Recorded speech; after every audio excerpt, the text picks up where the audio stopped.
Hello and welcome to another episode of the Tech SEO podcast. My name is Dan Taylor, and today I have a privilege of being joined by Andy Strager. Strager. I've already forgotten how to say it. Strager, Strager. Either or, Strager, it works.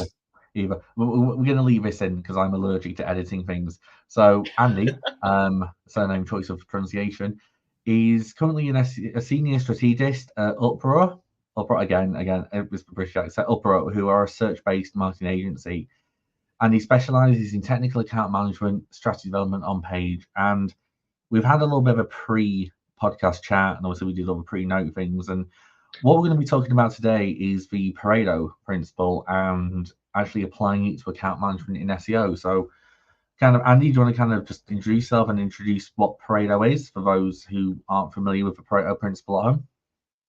Yeah, definitely. Thanks, Dan. So the Pareto principle, it's more commonly known as the 80-20 rule. From a pure business standpoint, you might hear something along the lines of, well, 80% of our revenue is coming from 20% of our products. Mhm. So oftentimes the businesses will double down and focus on that. Maybe it's a big Black Friday push, like, hey, make sure all of our ads, all of our print ads, whatever it is focused on that because we know they can sell. So when we think about SEO, sometimes there's a bit of an antiquated thought process behind it of, hey, we're signed on for a retainer. We need to spend 10 hours a week on this account in order to do what we need to do. Well, at the end of the day, SEO is really helping the business meet their business objectives, and thinking of business objectives separate from SEO objectives Mhm. is the wrong way to be going about it. So when we start marrying Pareto with account management and SEO, what we start doing is saying, okay, what is your business trying to support? And then how can we incorporate SEO into that? And once we have this view of everything that's going to support this one outcome, we can start listing out everything we need to do from an SEO lens to accomplish that. We start organize it. Hey, this is going to be high impact. We can consider this almost programmatic approach to, go through this technical aspect.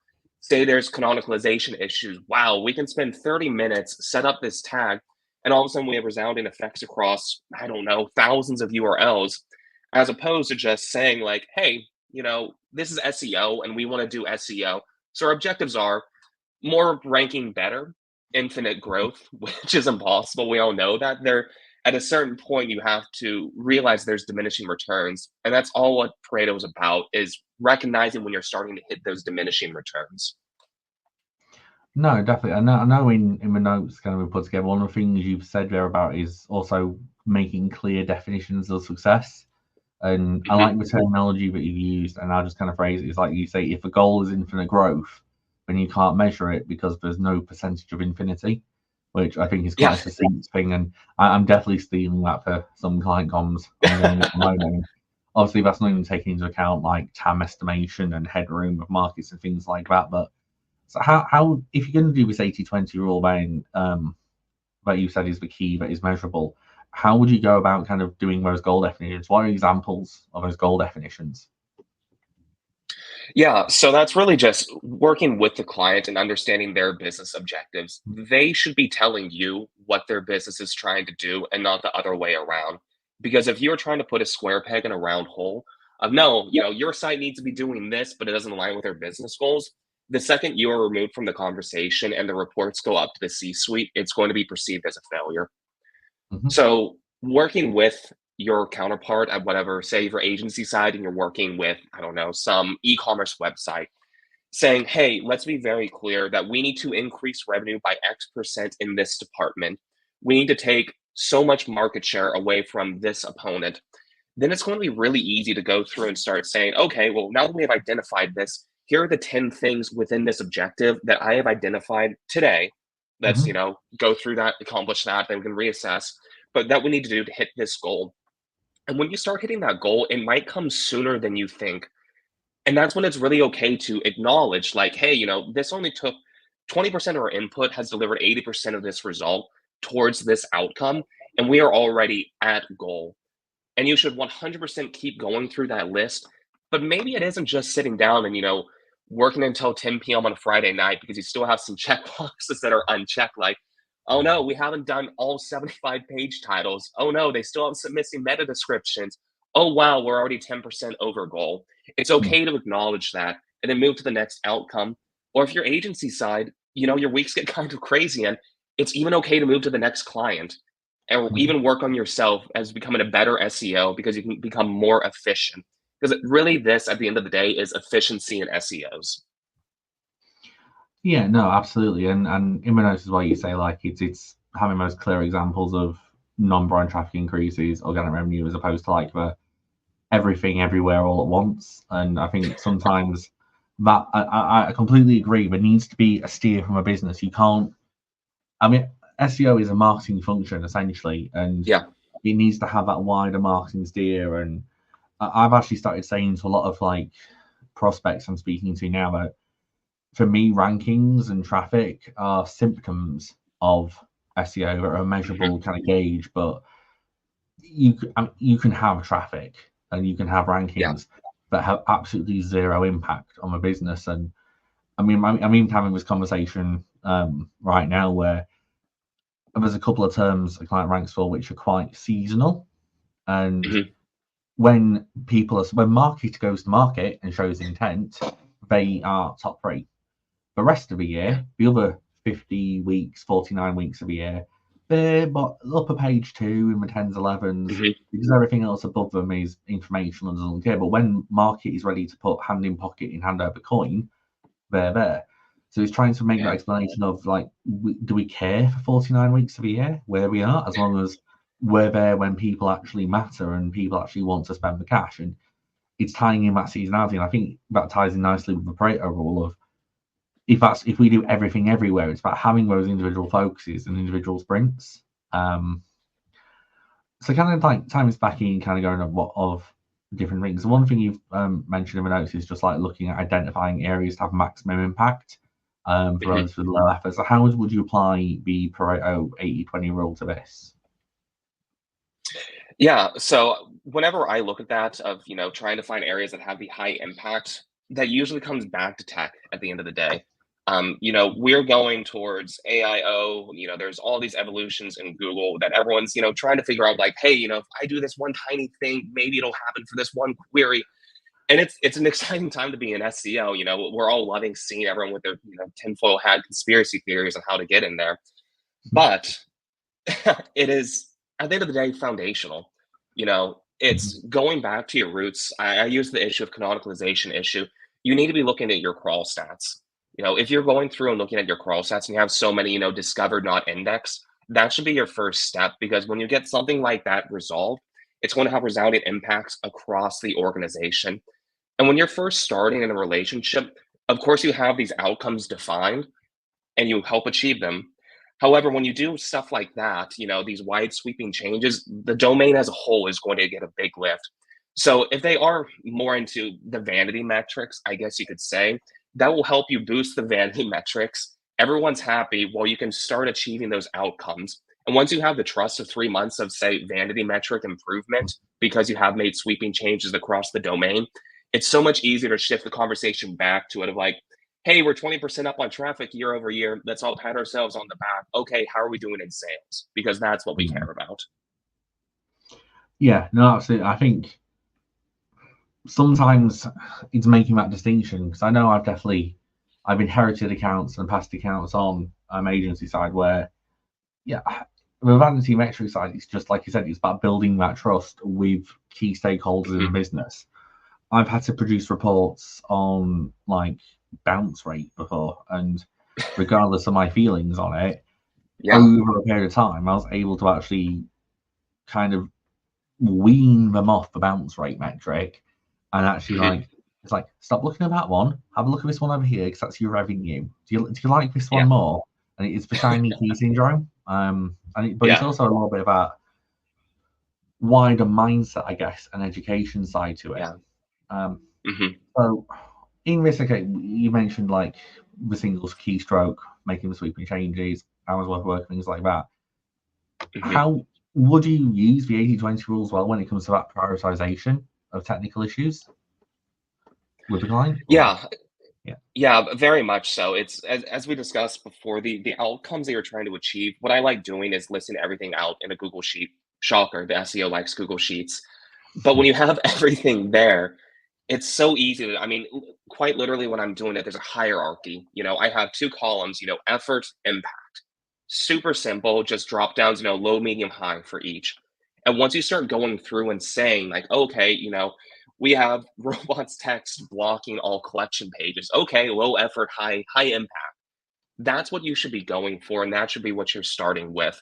And I know this seems so basic to say it out loud. Hey, look for low hanging fruit. But when you're so deep into an audit, it's sometimes hard to see the forest through the trees, and really scaling it back and putting it there in black and white so you can visualize everything that's going to have an impact is one of the easiest ways to go about it.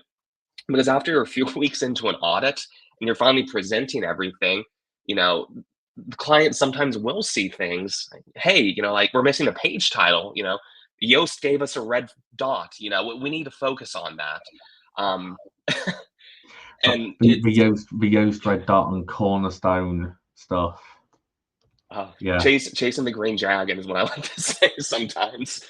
But yeah, it's once you can do that, you're able to start showing the impact, and you can even have it in a sheet like that to show clients, hey, this is my vision, this is my roadmap, what we're doing for it, and hear them out. Of course, include the things that they're saying, but when they can see things like updating 300 page titles is going to be, pretty high effort, and even if it is high impact, if there's other things with low effort that do have high impact, that should be open and shut case for them. That, okay, I trust you as the expert to go that route and do that. As long as we get to what I want to later, but you can start with what you think is important.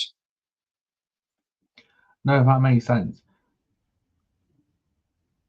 How do you deal with pushback kind of around this approach? Because I mean, I know I use two or three different methods for prioritization depending on the client. I mean, I have a default which is Fibonacci, but then obviously it's adapting the client needs and things like that. How do you deal with that pushback where you'll be saying let's focus on these things for this input, and ultimately then that must lead on to that kind of, can you forecast the uplift of doing X, Y, Z, which from a technical standpoint is quite challenging and hard. And I know there's tools out there that can pseudo forecast and things like that with technical stuff, which have built a reputation. But yeah, how do you then deal with that challenge, that proposition? Yeah, I'm glad you brought up forecasting to begin with. It's incredibly difficult, but it is important to, at least at the beginning of that engagement, of course, saying it out loud, these are simply forecasts, but this is what we're going towards. I think it's easy to deal with pushback, to tie it back to that. You know, all right, everyone, if you want this to happen, it's okay, but we need to say it out loud. This is going against our recommendations, and I cannot guarantee the forecast I provided in doing so.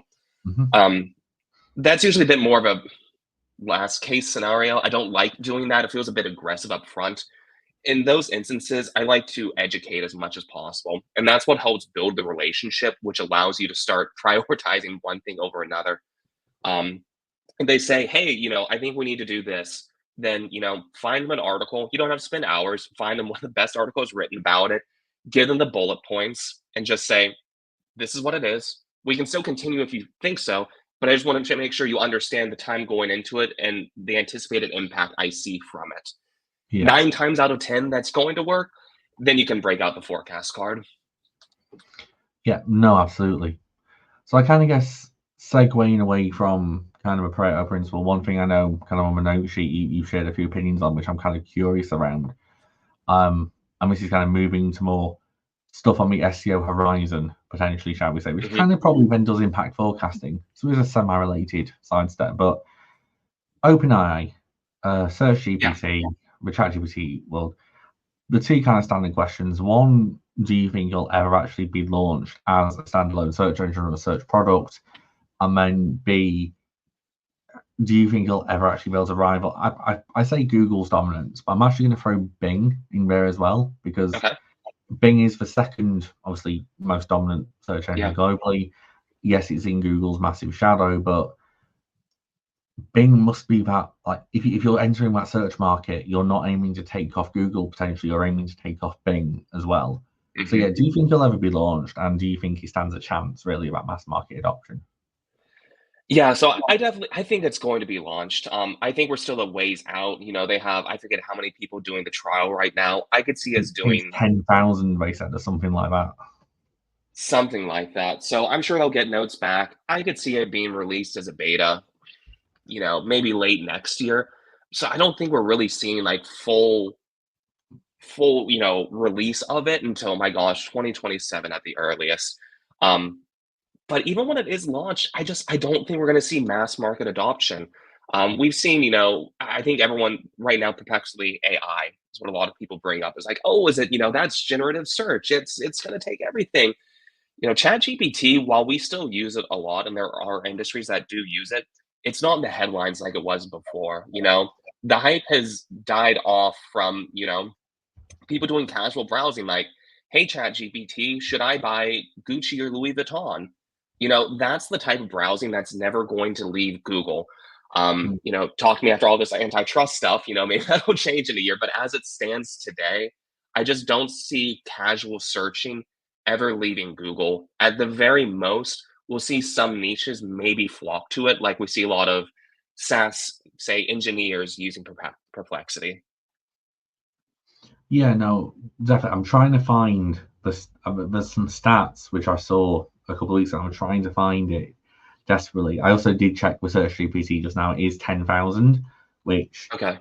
for what it is feels like a small beta. But my thing with Search Hmm. GPT is that on their actual text, just before the waitlist button, it does say, we plan to get feedback on the prototype and bring the best of this experience into ChatGPT.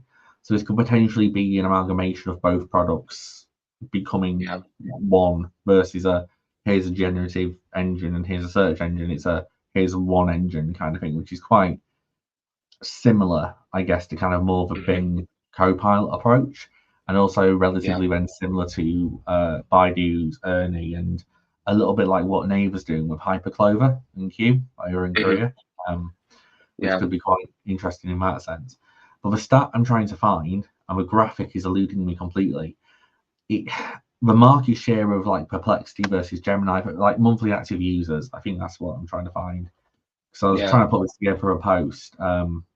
Gemini, I mean, ChatGPT is still ahead in terms of monthly active users, but Perplexity, even though it has got market share, I think was below Gemini and Copilot still. Um, Yeah. so I think it's made headway, but headway into a very specific segment and a very specific niche, which is kind of interesting in that sense. Exactly. And with ChatGPT, I forget, monthly subscription costs now, but until it is completely free, I never see mass market adoption. And even then, I think it's a stretch to think it will. Yeah, I mean, I think mine literally just kind of came out last night. My monthly subscriptions, I'm paying $20 a month for the ChatGPT, but Yeah, I use it daily. I don't use it to replace general search. I use it for of generation. course. I hit it quite hard. Um, I think there's potentially in the whole AI kind of market a place for specialist AI engines. 100%. Yeah, like if you could make something which is purely trained on, say, internal US travel data, and Hmm. you turn around and you're in, I don't know, let's use Austin. You're in Austin and you've got a Hmm. family of four. You go, right, I need a family of four vacation, domestic flights within the US, let's say 3 hours, because I know from experience you can get from Austin to Newark Liberty in 3 hours, and spend 45 minutes circling it whilst waiting for a runway. Um, like you can then throw that information and then get a reliable result back with cost parameters, time parameters. But I think there's room for specialist engines in certain Yeah. niches, and I'm kind of surprised for likes of like Booking.com and Expedia haven't started to move to that anyway, as opposed to just being the OTA aggregators, but becoming more about concierge engine, especially in the travel space. Hmm. Yeah, no, I think that's a really great point, and I think that's the important distinction is, like we are well versed in search and we work Mm. with other people, and it's sometimes easy to forget that a lot of people aren't. Yeah, It's like trying to explain to our friends, like, what do you do? Like, I make websites do better in Google, and you just kind of leave it at that. Um, you yeah, know, I used the example before of, someone trying to compare designer shoes as an example. I don't see our niche or say maybe we are designer shoes. I don't know everyone in SEO, but interests outside of what we typically associate with us nerds. I just don't see browsing going that direction. I think, yeah, I think the shift of how people behave online, because I think we also have to remember the internet isn't over 100 years old. It's 30, 40 years Yeah, old in terms of public yeah, accessibility. The rise of smartphones in the mid 2000s greatly accelerated accessibility and penetration of daily hmm usage. yeah, Amazon, to a point, has educated. I mean, the early UX things at Amazon, the search bar at the top, eBay did a similar thing. There's a lot of things ingrained into behavior now, and hmm the only thing I can see that AI can add to that is either pure specialism around certain niches and you focus on those certain terms, or hmm then how you do a different USP. It's like the DOJ stuff in the US yeah, with the lawsuit. If it, looking at, say, what happened, so in Russia 3 years ago, there was a similar case that Yandex brought against hmm Google for monopolistic behavior, and as well as fines. One of the remedies from that was that Google were told you've got 60 days to make a widget. And just for hmm reference, at the time, Android had like an 85% penetration in the market. Apple's tiny over there. hmm In 60 days' time, everybody will get a push notification on their Android phone, and they will have a clear kind of ballot of, this is Google, here is a pre-approved line about Google. This is Yandex, here's a pre-approved line about Yandex. Here is hmm Bing. All vetted, all non-sales, pick a default search engine. And at the time, it was about a 50-50 split in Russia between Yandex hmm and Google. It's now yeah, 65-35 in favor of Yandex. They took 15% of the search market share back. And obviously, there's other things that have happened in the last yeah, couple of years that influence that. But if we see something similar like that in the US, and you get likes of, I don't know, if say they turn around and say, right, Google, October 31st, you need to do this same push notification, you're going to have Bing, DuckDuckGo literally hmm throwing everything at it, like almost like a presidential campaign, but for search engines. And DuckDuckGo are going to go hard on the privacy. There's going to be all the mass market stuff. There's going to be all the yep, hysteria. It's going to be a monumental shift. And hmm why? Because of how trained people are and how conditioned we are for things like Google, unless their actual experience matches or is better than Google, I think what will happen is you'll see a shift to Google and DuckDuckGo, Bing and DuckDuckGo, etc. yep, But then after a couple of weeks or a couple of months, we're going to start going back because the product is inherently not to what they expected. So then Google's going to be sat there, and I know their little press release, shall we say, in response to the DOJ thing, which was a little bit spicy. yeah, They're going to be sat there going like, right, well, you can sod off with all your fines and everything else because the market has spoken. We have a monopoly hmm because we have a better product.